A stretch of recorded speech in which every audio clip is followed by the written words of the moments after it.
Bonjour. Dans cette vidéo, on va voir quelques petites opérations concernant la mise en page au niveau de Microsoft Excel. Voilà, prenons par exemple ce petit tableau-là. Ce tableau qui contient un ensemble de colonnes. Si par exemple nous voulons l'imprimer sur papier, premièrement, on doit faire un aperçu avant l'impression.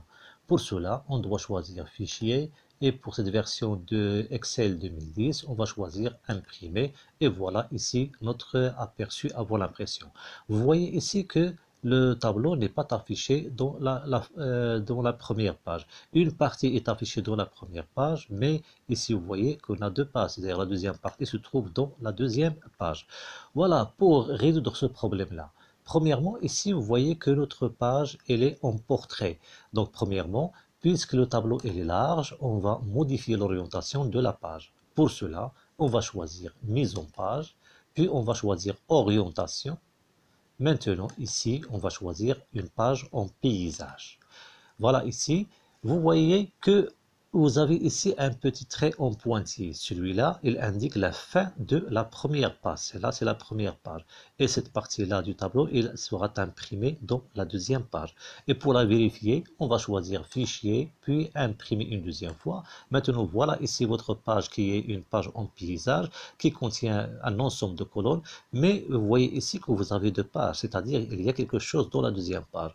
On va passer à la deuxième page et on a cette petite colonne dans la deuxième page.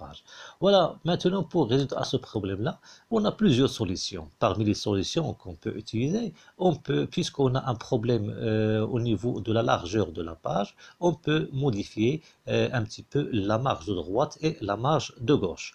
Voilà, pour modifier les marges d'une feuille ou bien d'une page en général, on va choisir toujours mise en page et on va choisir la commande marge, puis ici on va choisir marge personnalisée.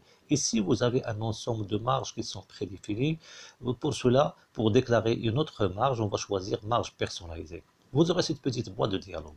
Donc celle-là c'est la marge du haut, celle-là c'est la marge du bas, celle-là c'est la marge de gauche et celle-là c'est la marge de droite. Puisque moi j'ai un problème au niveau de la largeur de la page, c'est-à-dire je veux que cette colonne-là s'affiche dans la première page, donc on va modifier la marge de droite et la marge de gauche. Voilà, je fais un essai, je vais modifier cette marge par exemple à 0,8 cm et la marge de droite 0,8 cm. Maintenant je valide pour vous, je valide et je vais vérifier est-ce que le problème est résolu ou non. Voilà, fichier imprimé. On a toujours le même problème. Voilà, ici une colonne qui s'affiche dans la deuxième page. Voilà, je revenons à la mise en page. Maintenant, je peux aussi modifier la mise en page. Je peux réduire cette marge et cette marge jusqu'à pour 0,3 cm. Maintenant, OK. Maintenant, je vais vérifier. Ici, vous voyez que le trait en pointillé s'affiche ici, c'est-à-dire le problème il est résolu. Si vous voulez le voir, je peux choisir une deuxième fois Fichier, Imprimer. Voilà, ici vous voyez qu'on a une seule page, c'est-à-dire tout le tableau il s'imprime sur une seule page. Si par exemple vous ne voulez pas modifier les marges, dans ce cas, je vais remettre les marges à sa position initiale, c'est-à-dire je veux agrandir par exemple 1,3, 1,3. Supposons par exemple, moi je veux garder 1,3 pour la marge de gauche et 1,3 pour la marge de droite. Ici vous voyez que cette colonne il s'imprime dans la deuxième page. Pour la vérifier une deuxième fois, on va choisir Fichier, Imprimer. Voilà la première page et voilà la deuxième page qui contient cette colonne. Dans ce cas, on va utiliser une autre technique. Par exemple, je peux choisir par exemple Affichage. Maintenant, je peux choisir Afficher aperçu des sauts de page.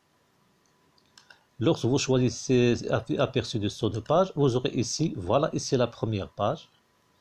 Et ici, vous voyez la deuxième page, c'est la page numéro 2 qui contient une seule colonne. Et ce trait-là en bleu, c'est la limite de la première page. Dans ce cas, si par exemple je veux que cette colonne s'affiche dans la première page, je peux placer ce trait en pointillé, je peux le glisser à la fin de la page. Maintenant, cette colonne s'affiche dans la première page. Maintenant, je passe vers l'affichage normal. Pour vérifier est-ce que vraiment cette colonne s'affiche dans la première page, je peux choisir Fichier, Imprimer. Voilà, maintenant vous avez une seule page, c'est-à-dire notre tableau s'imprime sur une seule page. Mais ici, par exemple, supposons par exemple, ici, vous voyez ici, on a beaucoup d'espace, un peu d'espace par rapport à celle-là. Par exemple, je veux centrer mon tableau à l'intérieur de la page. Voilà, pour centrer un tableau dans la page, on va choisir mise en page. Vous pouvez choisir par exemple marge, puis on va choisir marge personnalisée. Donc, comme j'ai dit précédemment, ici, vous pouvez modifier les marges. Et c'est là pour modifier l'entête et le pied de page, on va le voir après. Donc ici, moi, je veux centrer mon tableau dans la feuille. Pour cela, on va choisir centrer sur la page horizontalement et centrer sur la page verticalement. Maintenant, je valide par le bouton OK. Ici, vous ne pouvez rien voir dans la feuille Excel. Le résultat s'affiche au niveau de l'impression. Donc, on va choisir Fichier, puis on va choisir Imprimer. Et voilà ici votre tableau, il est centré au niveau de la page.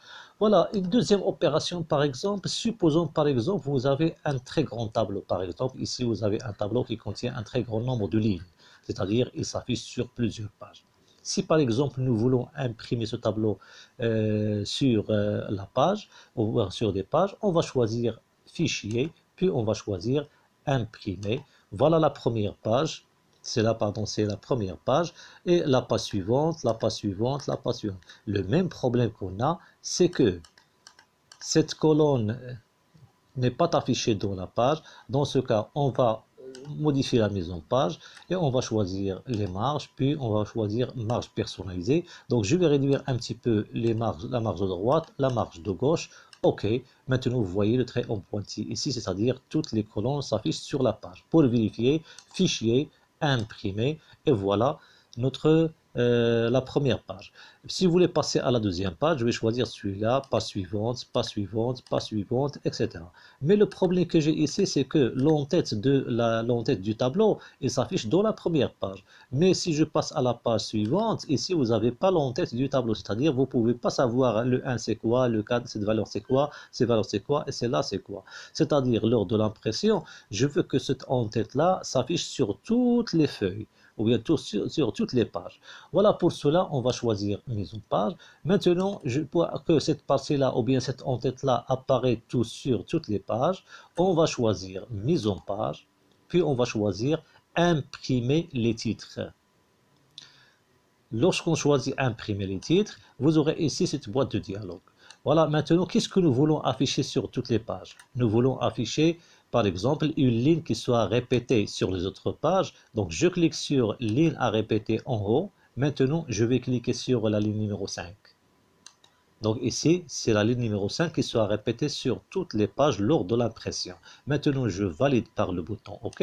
Maintenant, si par exemple, je choisis Fichier, Imprimer, voilà, vous voyez pour la première page, vous avez le titre avec cette en-tête du tableau. Si je passe à la page suivante, vous avez ici toujours l'en-tête du tableau. Voilà la page suivante, la page suivante, la page, etc.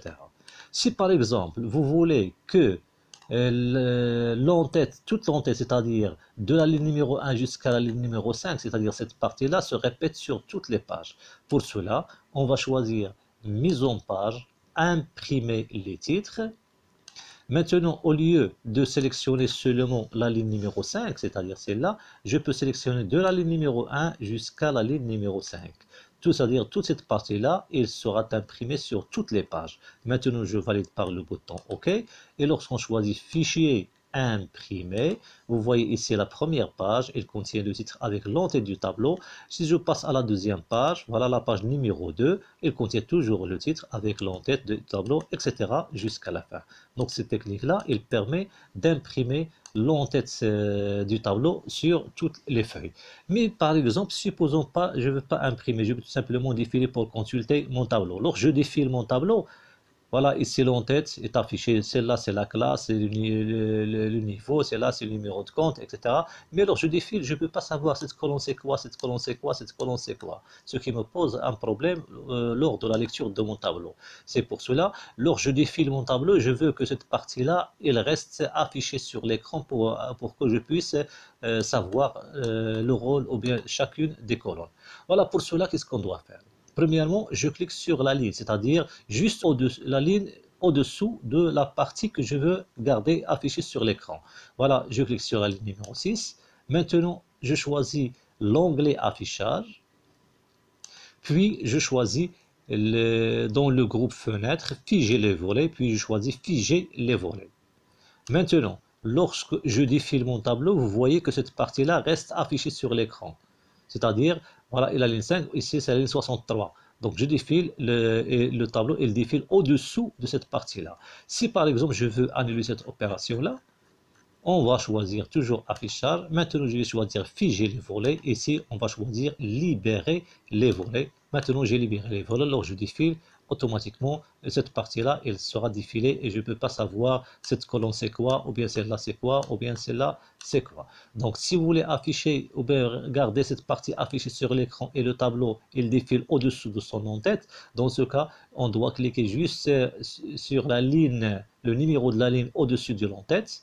Maintenant, je choisis affichage, puis je choisis figer les volets et je choisis figer les volets. Maintenant, lorsque je défile, automatiquement, vous avez ici le tableau qui défile. Donc, je suis l'en-tête de la ligne 1 jusqu'à la ligne 5 et ici, vous voyez 54, c'est-à-dire le tableau, il défile au-dessous de l'en-tête du tableau. Voilà. Si par exemple vous voulez libérer, on va choisir affichage, puis on va choisir figer les volets, puis je choisis libérer les volets.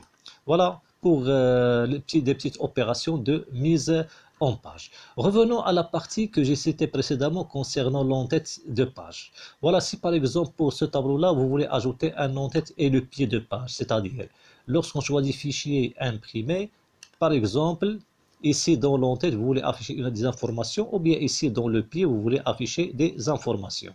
Voilà, pour cela, on va choisir mise en page.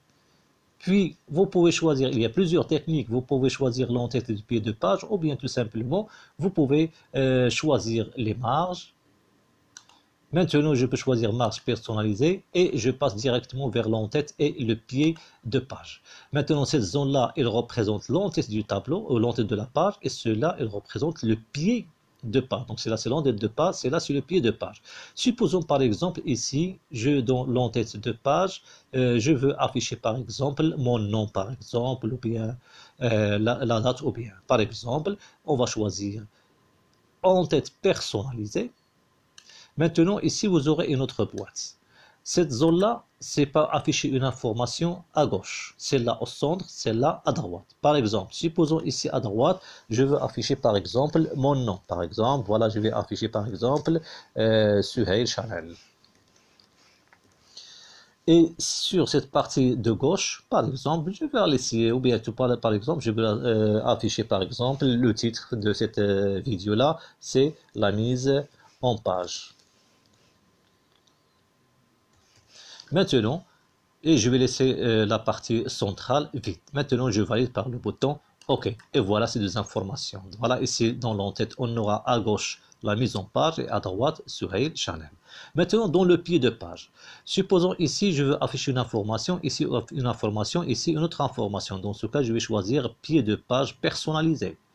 Maintenant, supposons à gauche, je veux afficher le numéro de page. Donc ici, en utilisant ces boutons-là, on peut choisir ce que vous voulez insérer. Par exemple, je veux insérer le numéro de page, je choisis ce bouton-là, insérer le numéro de page. Ici, par exemple, au centre, je veux afficher par exemple la date du jour. Donc, je peux choisir ce bouton, la date. Je clique une seule fois pour insérer la date. Par exemple, ici, je veux afficher l'heure de création du document. Voilà, je vais choisir ce bouton-là, c'est insérer l'heure.